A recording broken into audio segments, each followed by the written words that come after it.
Explore the voices that inspire. This is Augusta's Black History on News 12. Sponsored by C.A. Reed Senior Memorial Funeral Home. This theater has heard the music of legends. It's witnessed history and helped shape it. Tonight, we bring you 5 stories that live in the soul of Augusta. Stories of artists and trailblazers that shape not only this city, but this entire world. From the stages where greatness was born to the fairways, the storefronts, and the classrooms where Black Augusta left its mark. These are our stories, our voices, our visions. And we start where Augusta's story has always begun, with music. And a man who puts eyes on Augusta with a flair soul. I miss those talks. I miss that wisdom that he was dropping in my ear. I didn't realize it then. I certainly realize it now. Before he was the godfather of soul, he was a father, a mentor, a man shaped by hardship. My dad was strict because of what he come from. He came from being poor. He came from picking cotton. He had to stop going to school in the 7th grade because of insufficient clothing. But from those humble beginnings came a voice. These people in Augusta need to see this. That would help define a generation. I'm on the song, y'all just don't hear my voice. Say it loud, I'm like no crowd from the belly. Released months after the assassination of Dr. Martin Luther King Jr., the anthem became a rallying cry. After Martin Luther King was assassinated, he realized how Black people needed to be remembered who we are and to be proud of who we are. He was keeping hope alive amongst his people, and he wasn't afraid to do so. Decades later, that message still echoes across generations and across Augusta. When they can look up and see somebody that looks like them, that gives them more than just, incentive. That gives the motivation, sits down into their soul, into their DNA, into their spirit. From a young Black boy raised in Augusta to a name that changed the world. But there's no way in the world I'd give up knowing how hard my father fought. If he did it, so can I. James Brown put Augusta on the world's musical map, but he didn't do it alone. Sharon Jones and Jesse Norman stand alongside him. 3 legends, 1 city. To tell their stories, we turn to someone who interviewed all 3, former news anchor Richard Rogers. There are 3 pegs of a stool. Jesse's amphitheater is right over there. Sharon's amphitheater is right here. Across the river is the James Brown Boulevard and the Coliseum over there, the arena. And it's just amazing that all that talent came from this city. For Jesse Norman, an Augusta native who became one of the world's greatest opera singers, music began in the classroom. Most schools were getting rid of the arts. She said, I'll fix that. I'll make my own school in downtown Augusta, Georgia.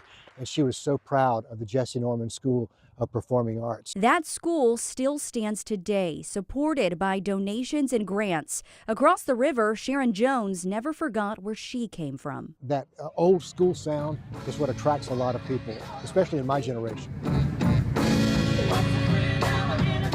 Jones spent most of her life in New York, but North Augusta was always home. Richard met her on a dock here in 2016, a couple months before her passing. And that will always be really special to me. The stage was therapy for her, and she could get on the stage and you'd never know what battle she was fighting. Richard still has voicemails from Sharon. Hey, Richard, this is Sharon. I'm just reaching out to you. Sharon Jones lost her battle with cancer in 2016. The night her documentary premiered right at the Imperial Theater, she watched from a hospital room as Deanna Brown Thomas held up a phone so she could see the crowd. There was a red carpet out there that Sharon was supposed to walk on, and she never got to do that. It was really heartbreaking, but to see everyone come together for Sharon in her hometown, that was special. In that final interview on the dock, Sharon Jones had one simple wish. A small plaque by a tree somewhere. She gets the plaque and the amphitheater attached to it. 3 icons, all rooted right here in the CSRA. Their music traveled the world, but they never left us. And while downtown Augusta was a music scene for many of these artists, so was the church. And James Brown used to sing and play the piano right here at Mother Trinity CME Church. For nearly 2 centuries, this church has been a cornerstone of Augusta's Black history, shaping faith, leadership, and culture. And as the church undergoes renovations, its story is entering a new chapter. Back in 1840, before these brick walls stood, faith did. That's the beginning of Trinity CME Church, when 125 enslaved and free African Americans made a bold move to form their own place of worship, breaking away from St. John Methodist Church. They wanted to start their own congregation, marched to the new location, and began worshiping under a brush arbor. But what started as a simple roof held up by tent poles went on to become one of the earliest and most influential churches in the Christian Methodist Episcopal denomination. It's one of the first ones, so it's the mother church of the CME denomination, certainly in Georgia. Founded decades before the emancipation, Mother Trinity was viewed as a place of refuge and dignity. If you can imagine, where can I go to worship God and not have to sit in the balcony or be considered a second-class citizen, a church would allow for that. Trinity was that place, and that same legacy lives inside of Trinity's current location on Glen Hills Drive. The history of the original church is mounted along the walls there. These pictures telling the story of perseverance spread across generations, faces of founders, families, and faith leaders who carried Mother Trinity through nearly 2 centuries. Saving and preserving this historical and sacred treasure honors what matters most, our history. But preserving that heritage came with a fight, beginning with where the church was built.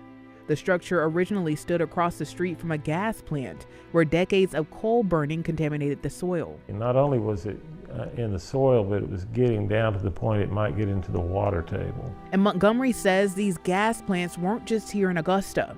It was in every community in the country that had these kind of plants, but in Georgia, they were owned by Atlanta Gas Light. In 2003, Atlanta Gas Light performed a decontamination project on the church's foundation. It forced members to vacate the building, but the project failed, and the church has sat empty since then. In the end, we basically prevailed, but the building had to be moved. It was a remarkable move that captured headlines, saving a sacred space that many feared would be lost forever.